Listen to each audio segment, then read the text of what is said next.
Welcome back to more Sonic the Hedgehog 4. Last time we defeated Dr. Eggman at the Egg Station, so this time we're moving on to Episode 2. Before we jump into the main story, I wanted to highlight some bonus content.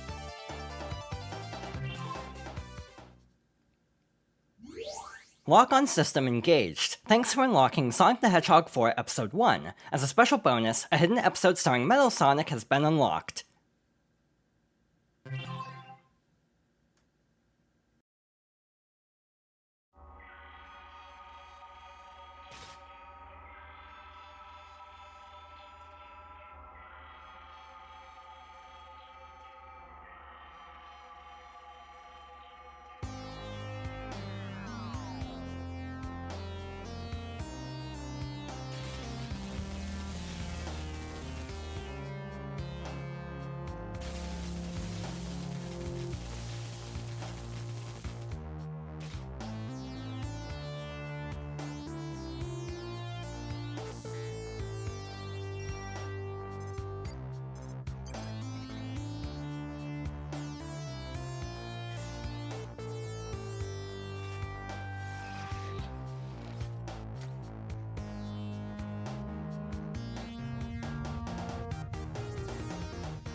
The Episode Metal Stage world map has been unlocked. Just how did Metal Sonic make his comeback after Sonic the Hedgehog CD? Find out in this look behind the scenes of Sonic the Hedgehog 4 Episode 1. Use the left bumper or right bumper to toggle world maps.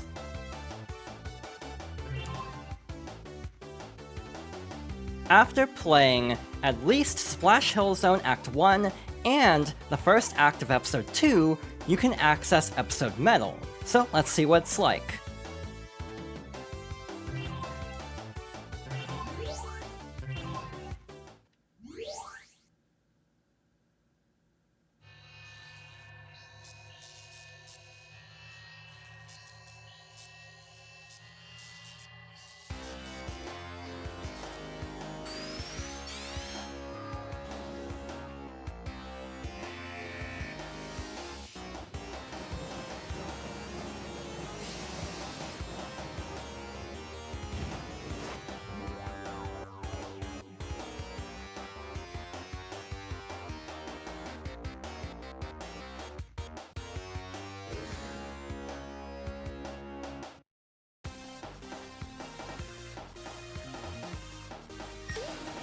Episode Metal is essentially a hard mode version of select acts from Episode 1, except we play as Metal Sonic, who actually plays identically to Sonic.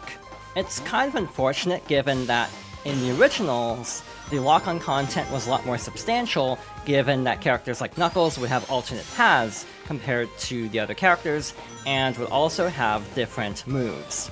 Metal Sonic playing so similarly to actual Sonic is a bit disappointing given that there also aren't any alternate routes as well, but it is kind of fun to have a harder version of some of these stages. We also start with Mad Gear, which is very interesting. Also, one thing worth mentioning is the physics are slightly different between Episode 1 and Episode 2. To me, as someone who's not an expert on either episode, I really can't tell the difference, to be honest. They definitely play very similarly, so if you didn't like the controls in Episode 1, this probably won't impress you very much either. It's also worth mentioning because you have to play the first act of Episode 2 to unlock this is actually being recorded after the rest of the playthrough. So some of the commentary here might be a little bit redundant because of this being recorded at the end of the playthrough, but going up before the main part of the playthrough. In general, as a free bonus, Episode Metal isn't bad, but however, that isn't necessarily the case, or that wasn't necessarily the case for everybody. For some people, this wasn't a free bonus because Episode 2 was only released for PS3, 360, and PC, meaning there was no WiiWare version, and people who had the first episode on Wii would have to rebuy the game to actually access Episode Metal, so that would be another $10 to $15. I actually don't remember how much this game cost originally. I'm pretty sure it's $10 now, but I don't remember if it was originally $15 and dropped with the release of Episode 2. It's kind of interesting that it's only a handful of levels and not the full game. It would have been nice, actually, to have all the levels in Episode 1 in Episode Metal, or frankly, just basically port everything over to Episode 2 if you own both games, sort of like the modern Hitman trilogy, where you can basically access all 3 games within just Hitman 3, which has actually been renamed Hitman World of Assassination because it does incorporate the entire trilogy at this point. So yeah, it's kind of a bummer that these are still separate applications, and we only have a couple of levels moved over. It is a very interesting choice starting with the final zone, given that you'd think that would lead to a very uneven difficulty curve. I definitely feel like this is a little bit stressful, trying to go through this without necessarily remembering all of the ins and outs, since I had just played Episode 2, and that's fresher on my mind than Episode 1, actually, even though that wasn't very long ago either. That kind of goes to show the memorability of these games, to be honest. I've already sort of forgotten a lot about Episode 1, despite just playing it. Overall, I'm pretty sure it's just the Act 1 stages from each zone, so in general, it shouldn't be that difficult. We don't have to worry about the more gimmicky or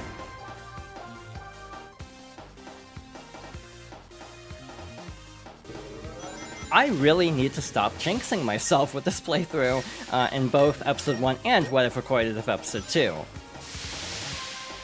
In general, I do like how Metal Sonic actually uses his Sonic Adventure sounds. Also, again, the overabundance of enemies that have been added to make this stage harder also feels somewhat artificial, to be honest. It doesn't entirely feel like an actual hard mode, but just kind of like the same game but cheaper than it was before in terms of like enemy placement.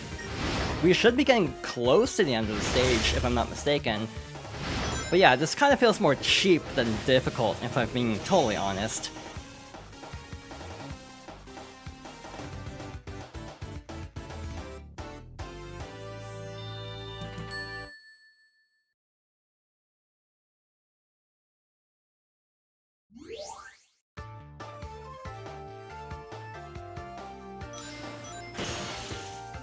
Going in reverse order, next up is Lost Labyrinth, that seems to have a lot more spikes than I remember.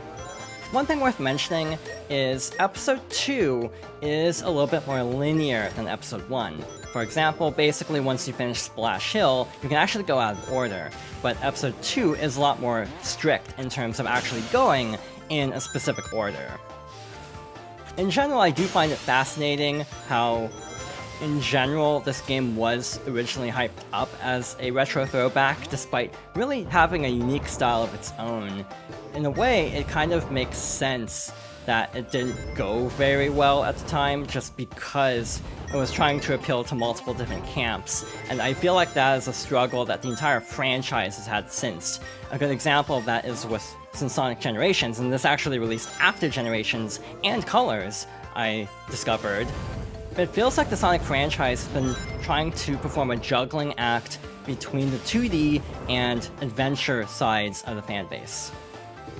Basically, you have modern Sonic sensibilities in games like this, but also trying to capitalize on the Genesis games in a way that doesn't necessarily mesh very well. I do feel like Episode 2, and we'll see an example of that very quickly as we start the main story, Episode 2 does try to fix some of the problems, but basically a lot of them are too intrinsic to the overall design, and as a result, Sonic for Episode 2, while an improvement in a lot of ways, definitely still feels a little bit lacking if you're expecting something more like the classic games.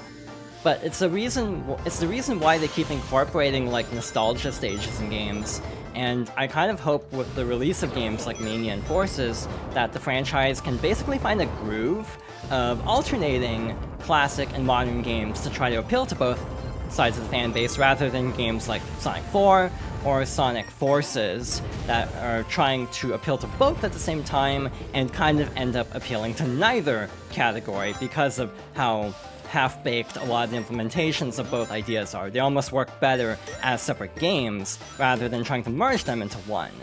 One other thing I forgot to mention about Episode 1 is the working title of the game was actually Project Needlemouse. The original name, working name for Sonic was actually Mr. Needlemouse, which is a rough translation of the Japanese word for hedgehog.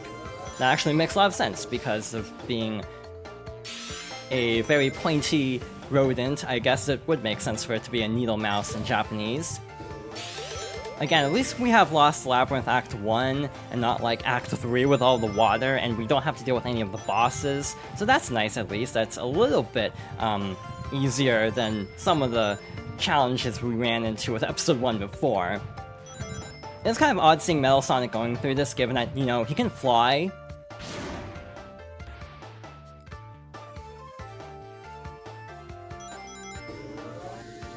Speaking of how Metal Sonic can fly, I don't know why he falls into pits like this. Yeah, I think these are the Sonic Adventure 2 multiplayer sounds for Metal Sonic. As someone who actually did like the multiplayer of the game, it is actually weirdly nostalgic hearing those sounds in a game like this. Even though he can talk in some of the games too, it's actually very inconsistent.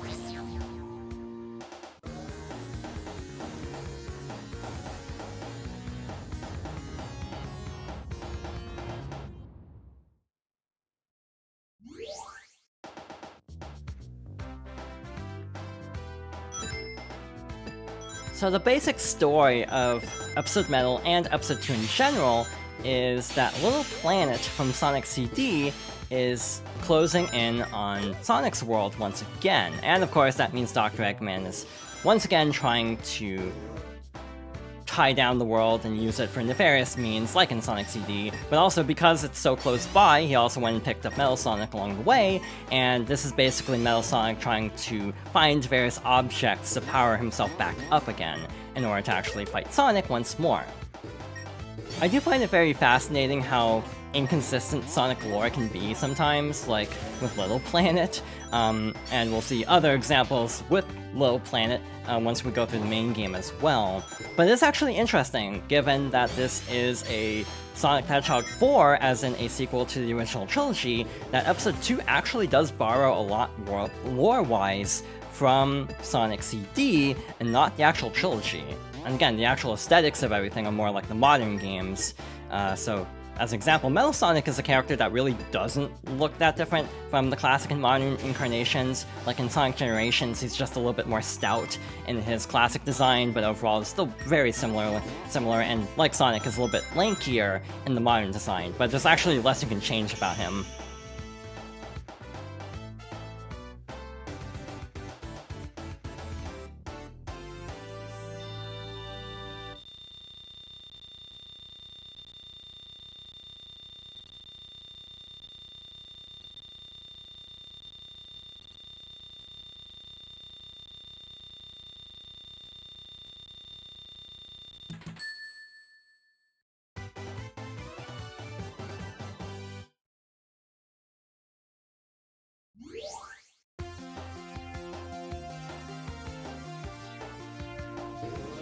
And we're finishing up Episode Metal with Splash Hill Zone.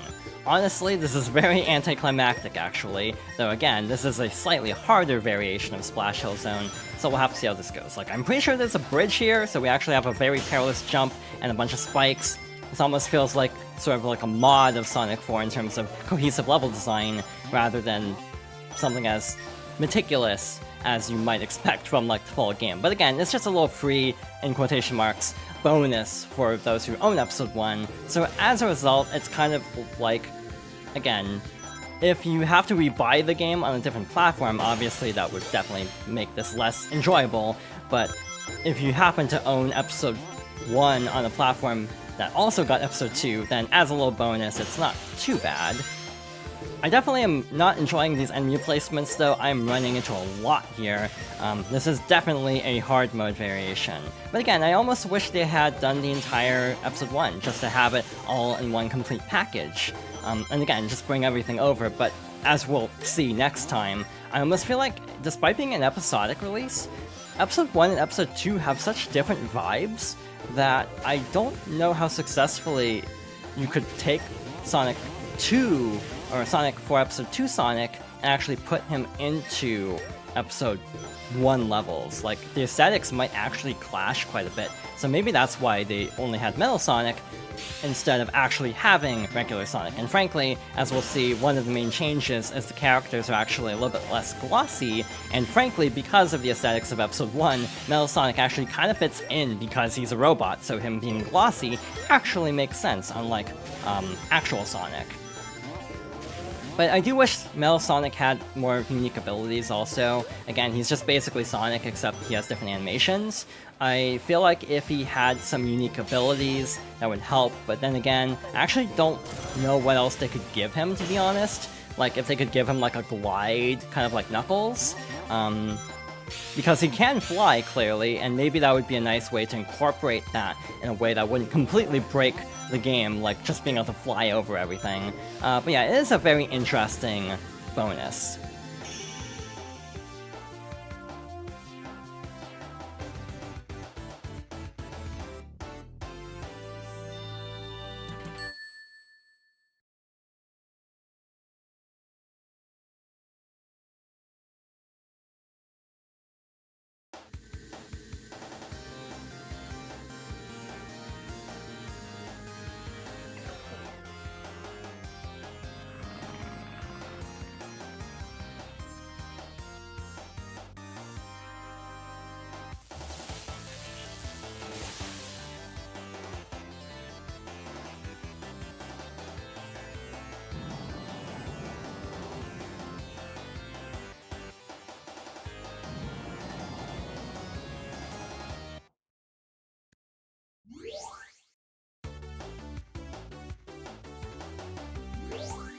You can now play Episode Metal Act 2.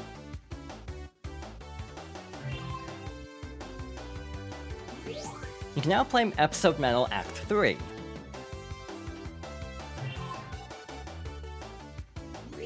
You can now play Episode Metal Act 4.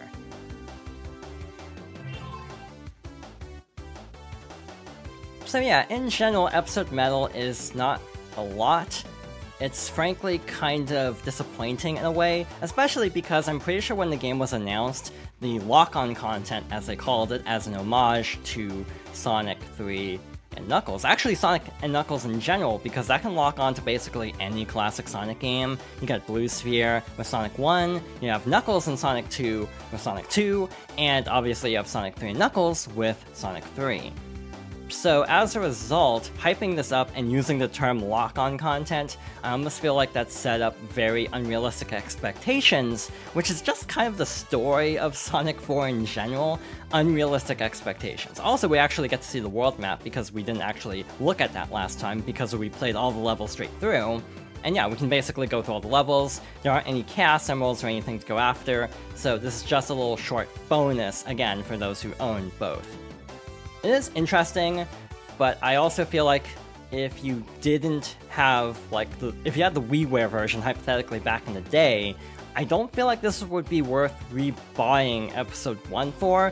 It is kind of nice to have a little bit more story, showing how Metal Sonic actually got restored after being defeated in Sonic CD, but in general, it doesn't really add much to the experience. Obviously, this will, the ending of this will tie directly into Episode 2, which we'll be seeing next time.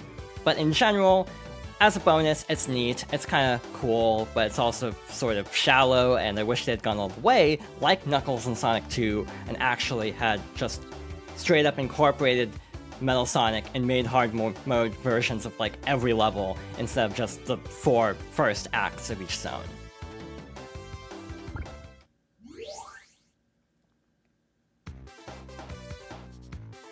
So next time we'll officially start episode 2. So thank you for watching, and I hope you'll join me next time for more Sonic the Hedgehog 4.